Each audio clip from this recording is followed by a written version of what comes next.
I never imagined that my quiet retirement would turn into a war with the homeowners association, let alone one that ended with someone in handcuffs. But when Lynette Hargrave, the HOA president of Cypress Glen, decided to play her little power games, she had no idea who she was dealing with. I may have traded my fatigues for flannel, but after 30 years of military service, I hadn't forgotten how to fight. When I moved into Cypress Glen 6 months ago, it was supposed to be a peaceful transition. The neighborhood seemed ideal, clean, quiet, close to the VA hospital where I received treatment for the leg injury I sustained on my final deployment in Afghanistan. My unit came with a deeded accessible parking space, which was essential given my limited mobility. My left leg never fully healed, and I walk with a cane. I also have a state-issued disabled parking placard, clearly displayed in my windshield. Everything was by the book, but that didn't stop Lynette from coming after me. It started on a Tuesday morning. I was heading to a follow-up appointment at the VA. I grabbed my coffee, opened the front door, and stopped cold. My designated disabled parking space, the one directly in front of my townhouse, had been taken. Sitting smugly in the middle of it was a cherry red Mini Cooper, gleaming like it had just been waxed. A violation notice flapped in the breeze beneath my windshield wiper. The charge? Illegally parked vehicle subject to towing. At first, I thought it was a mistake. A clerical error. So I limped my way to the far end of the complex, wincing every step of the way, and parked in an open space near the visitor lot. I was already late. I didn't have time to argue. But when I got back, I decided I needed answers. I called the HOA office. The receptionist's voice was pinched and wary. "You'll need to speak with Ms. Hargrave directly," she said. "She's our president and property liaison. One moment, please." That nervous tone should have been my first clue. "This is Lynette Hargrave," came a clipped voice. "HOA president and liaison for Cypress Glen. How can I help you?" I explained the situation as politely as I could, despite the fire building in my chest. "There's been some confusion," I said. "Someone parked in my assigned disabled space, and I got a notice for illegal parking. That notice was from me." She interrupted, not even trying to sound professional. "The board voted to reassign that space as guest parking. It's centrally located and better serves the community's needs." I took a breath, struggling to keep my tone steady. "Ms. Hargrave, I purchased this unit specifically because it included an accessible parking space. It's part of my deed.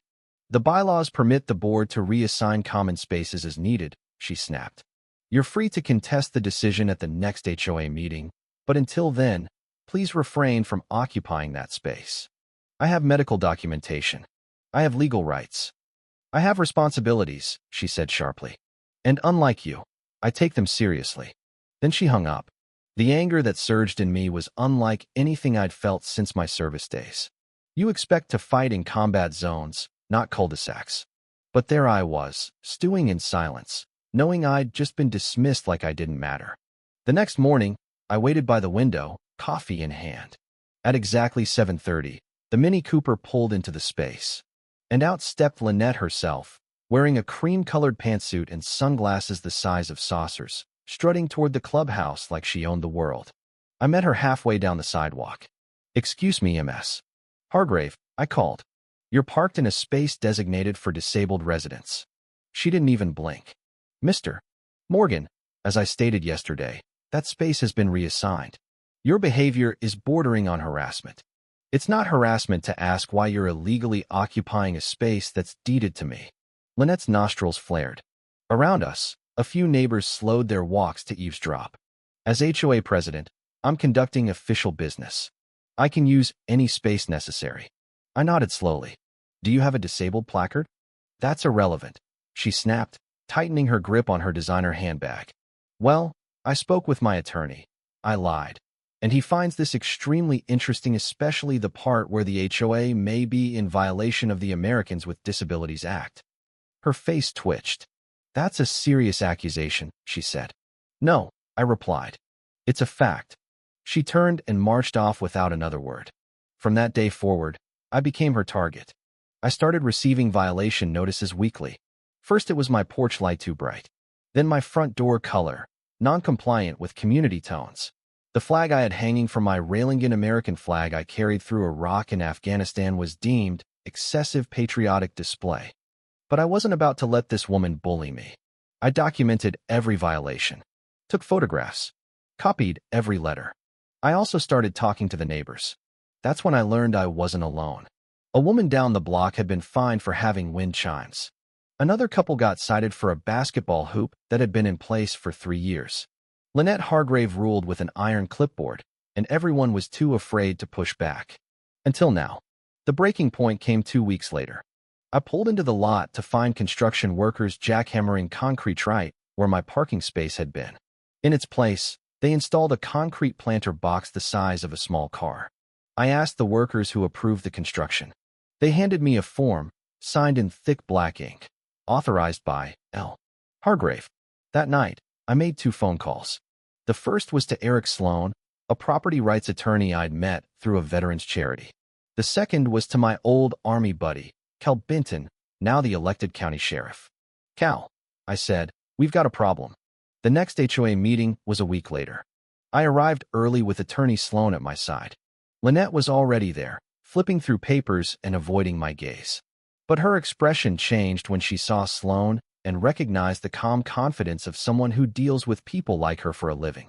And then, just before the meeting began, Sheriff Benton walked in full uniform, and stood silently near the back of the room. Lynette looked like she'd swallowed a lemon. She called the meeting to order and rushed through the agenda.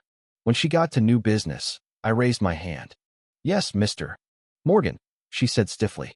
I stood, leaning on my cane. I'd like to address the reassignment and obstruction of my designated disabled parking space.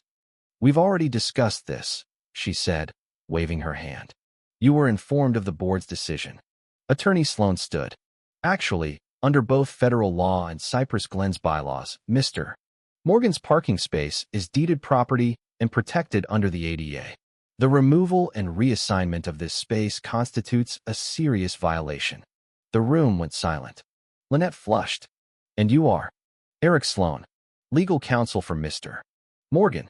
He handed her a packet. This outlines the legal actions we are prepared to take. You're just trying to intimidate me. There's more, I said, steadying my cane. The construction of the planter was done without permits and has obstructed a legally designated accessible space. Sheriff Benton stepped forward. That's correct. And we've received multiple reports of a red Mini Cooper parked there without displaying a disabled permit. This is private property, Lynette said, her voice climbing. You have no jurisdiction. I absolutely do, Cal replied. ADA violations and unauthorized construction fall under county and state statutes. One of the other board members, Mr. Clifton, a retired judge, cleared his throat. Perhaps we should reconsider. You absolutely should, Sloan added. Knowingly violating ADA laws carries personal liability. Lynette stood. This is absurd. I'm ending this meeting. Not yet, Cal said. Ms. Hargrave, I need to speak with you about the infractions related to the planter and the illegal parking. She tried to brush past him. Get out of my way. He raised a hand. Please don't make this worse. Do you know who my husband is? She shrieked. He plays golf with the mayor. That's when Sheriff Benton pulled out the cuffs. Ms. Hargrave, you are under arrest for obstruction of a legally designated disabled parking space, unlawful construction, and assault of an officer. The gasps in the room were audible. She screamed, twisted, tried to yank away, but Cal was calm and practiced. He read her rights, cuffed her, and led her out the front door while the rest of the HOA board sat frozen. Behind them, Mr. Clifton rose. I motioned to remove Ms. Hargrave as HOA president, effective immediately. It passed unanimously. 2 weeks later, I received a formal letter. Lynette Hargrave had been sentenced to 40 hours of community service working at the local VA center, fined $3,000 for ordinance violations, and ordered to pay for the removal of the planter and full restoration of my parking space. The judge presiding over the case? A retired Marine colonel. I heard Lynette cried in court. As for me, I park where I belong now. My flag still flies. And every time I see someone try to push around the little guy, I remember that justice doesn't always roar. Sometimes it walks with a cane and a plan.